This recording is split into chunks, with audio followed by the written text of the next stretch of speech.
And he's gifted. Through the driving rhythms of his feet, he's able to express exactly what his generation is feeling. Don't push me, cause I'm close to the edge. I'm trying not to lose my head.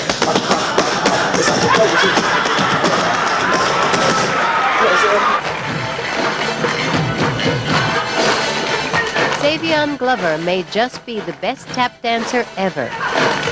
For the last 3 months at the Public Theater in New York City, Savion Glover, as dancer and choreographer, and director George C. Wolfe have been creating a theater piece called Bring in the Noise, Bring in the Funk. It's an exploration of tap and the staying power of the beat.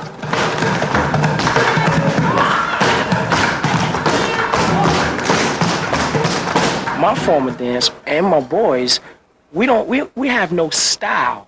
Like, no perfect, some straight up type. Nah, our style is just raw.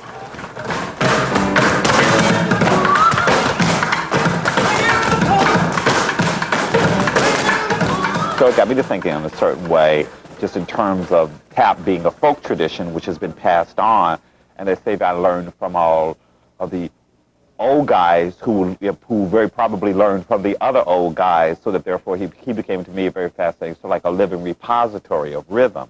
When I started dancing, I just forgot about everything else. I just was like, all right, this is it. I started dancing when I was 7. Before that, I was playing the drums. So my mom's really had me like always doing something.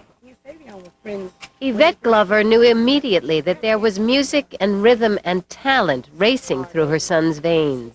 We used to let him look at Fred Astaire. Fred Astaire is the only tap example he had to watch on Saturday mornings.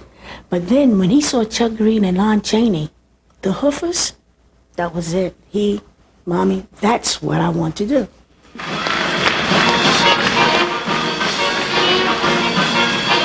When Savion was 12, he got his chance of a lifetime. He went to Paris to be in the musical Black and Blue and to work with all of the old Hoofers. Savion absorbed everything. They called him the sponge.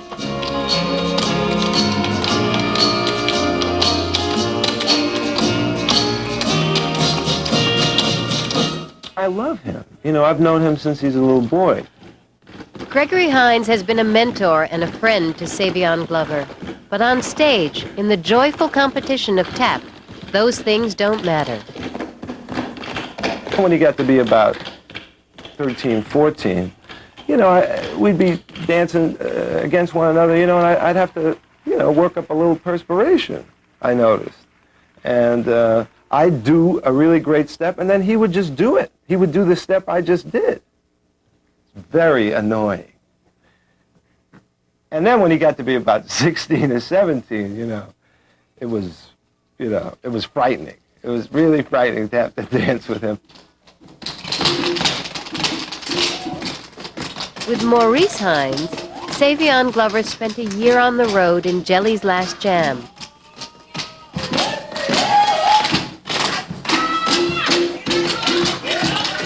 I'm serious about tap. What do you mean practice hard is, as far as like thinking about the step, you think about the steps hard, dance hard. I like to dance hard. Bring the noise.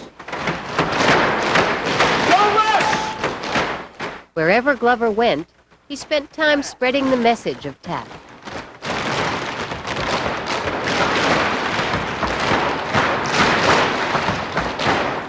He may be able to teach a dance routine, but what he can't teach is the basis of his art, what Glover calls hitting.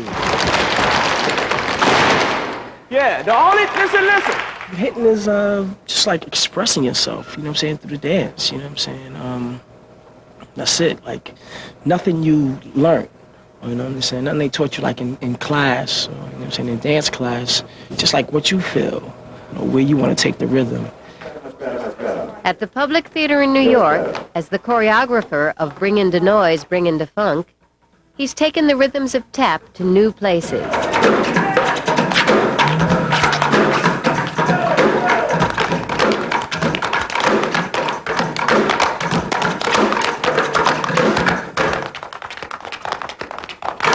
there's a Zola quote, which is something like, if you ask me how I came into the world to live out loud.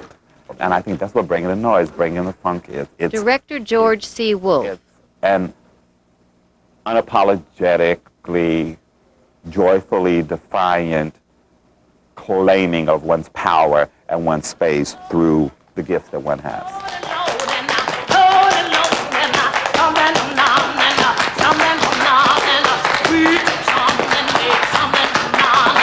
The play traces the history of tap from slave times to the rhythms developed in the industrial North.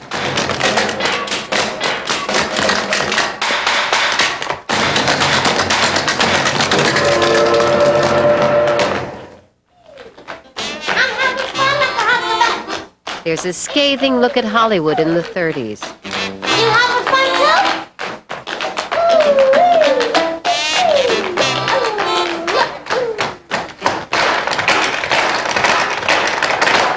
There's the rage of the inner cities.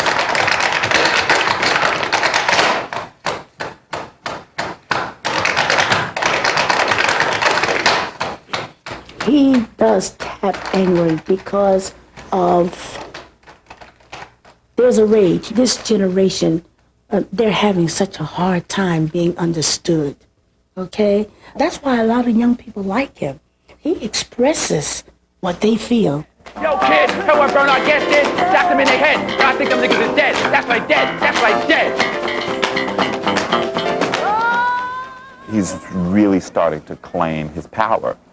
And the thing that's scary about him is he's not even in his prime yet, and he's already beyond that which exists. You know, I mean, he's just waking up and yawning and going, oh, it's a fresh new day. I would say like around 2-3 years ago when I first started like really hitting. There's a section in Bringin' the Noise, Bringin' the Funk that Savion Glover insisted be in the play.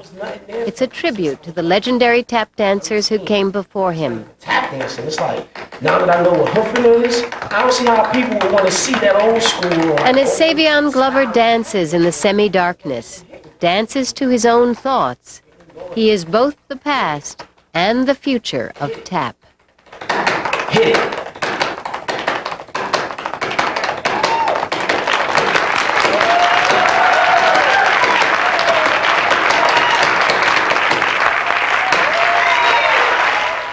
From the past and the future of tap to the past and the present. We will talk with CBS News national security correspondent David Martin when Sunday Morning returns about the part American troops may play in a Bosnia just